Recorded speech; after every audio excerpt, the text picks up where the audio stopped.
Bonjour à tous. Je suis Adrien Demoison, cofondateur de Codol et étudiant à l'Epitech. Codol, c'est une plateforme pour apprendre aux gens à coder. Vous savez, aujourd'hui, le numérique est omniprésent. On parle de la santé, les objets connectés pour surveiller notre santé, les assurances qui vont utiliser ces données plus tard, sans doute pour nous facturer en fonction des besoins. Les banques aussi qui vont utiliser toutes ces données qui sont nous. Donc par exemple, on pense à une connexion Facebook pour que la banque dise si on est apte ou pas à prendre ce crédit. L'éducation, aujourd'hui même, les notes sont tout de suite uploadées en ligne par une société privée. Et au travail, où les employés sont de plus en plus surveillés par des données pour surveiller leur productivité. Et malheureusement, personne ne comprend ce qu'il se passe. Pourtant, c'est un tournant. La donnée est partout volatile, vous le savez. Il y a en ce moment une exposition en Allemagne, près de Stuttgart, où un développeur a fait cette application qui permet de visualiser la donnée autour de nous.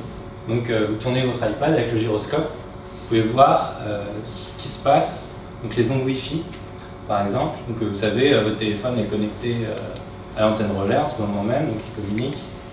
Le Wi-Fi est connecté à l'ordinateur et partout vous avez ces données qu'on ne voit pas, mais qui sont bien réelles. Et donc nous, ce qu'on veut faire avec Codol, une plateforme interactive qui permet l'apprentissage de la programmation avec une approche par projet, ludique, en 2 temps, c'est permettre aux gens de comprendre ce qu'il se passe en ce moment et leur permettre vraiment de mieux évoluer dans le monde et de ne pas se sentir exclus de toutes ces nouveautés. Donc, en quelques points, c'est une plateforme SaaS qui permet de se connecter et d'être tout de suite prêt à coder, contrairement à Open Classroom où il faut tout installer, lire tous les pavés, etc. Donc ça se présente comme ça.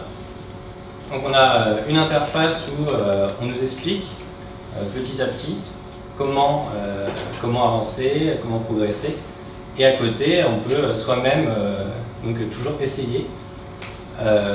C'est ludique et vraiment axé sur la pratique.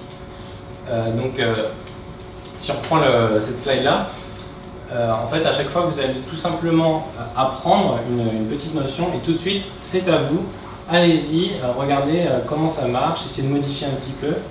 On a une approche totalement web, ce qui nous permet de tout simplement directement faire des copier-coller et avancer à son rythme. Contrairement aux vidéos, c'est souvent un peu embêtant, il faut faire play, pause, et tout recopier. C'est pour ça qu'on a choisi ce format-là. Et surtout, je disais en 2 temps, parce qu'une fois qu'on s'est formé, qu'on a fait les tutoriels, on peut se challenger. C'est quelque chose qui est très fort dans le numérique, c'est l'esprit de on s'entraide, on progresse ensemble, etc. Et donc on a voulu le mettre en place avec des petits challenges. Donc là, par exemple, c'est le challenge The Startupper, où vous êtes dans la peau d'un entrepreneur et vous pouvez entre guillemets jouer contre vos collègues, vos amis.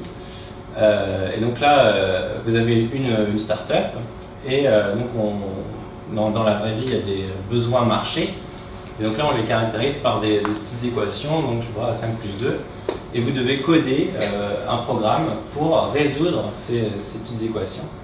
Et votre boîte gagne ou perd de l'argent en fonction si vous répondez bien ou mal au besoin marché. Donc c'est toujours dans cet esprit d'être ludique, apprendre à coder c'est pas compliqué, regarder c'est ça. Voilà. Et donc vraiment le but c'est de pouvoir faire cette formation à un plus grand nombre.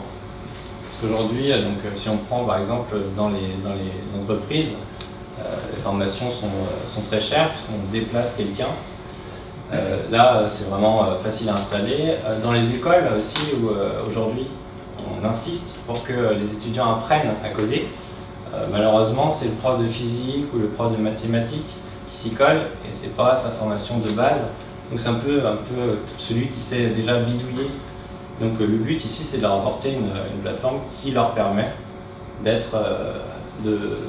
former les gens facilement, de les accompagner en fait, d'accompagner les professeurs dans ce domaine. Et autrement, les entrepreneurs, on pense à eux. Souvent, vous savez, vous avez l'entrepreneur non technique qui a besoin d'un développeur, donc il dit tiens, c'est mon projet. Et il revient 6 mois plus tard, ah, alors t'as réussi, puis tiens, et puis l'entrepreneur a ce morceau de code, etc., de cette plateforme, mais il ne sait pas du tout ce qu'il peut en faire, il ne comprend pas. Donc c'est super important aussi pour les entrepreneurs qui sont toujours des bidouilleurs, qui ont besoin de comprendre ces problématiques. Voilà. Et donc on a testé cette plateforme depuis 6 mois. Donc il y a 6 mois, on a gagné sur BFM Business le concours de Syntec numérique, donc, qui nous a apporté une grosse visibilité. Et depuis, on n'a pas fait trop de com, et en fait, donc les gens, on s'est aperçu que les gens étaient vraiment intéressés. On a mis un petit try it en fait, donc on a eu 20 000 personnes sur cette démonstration. Donc ça montre vraiment à quel point les gens sont intéressés pour apprendre à coder. Et donc voilà, vous pouvez nous retrouver sur codol.fr. Merci.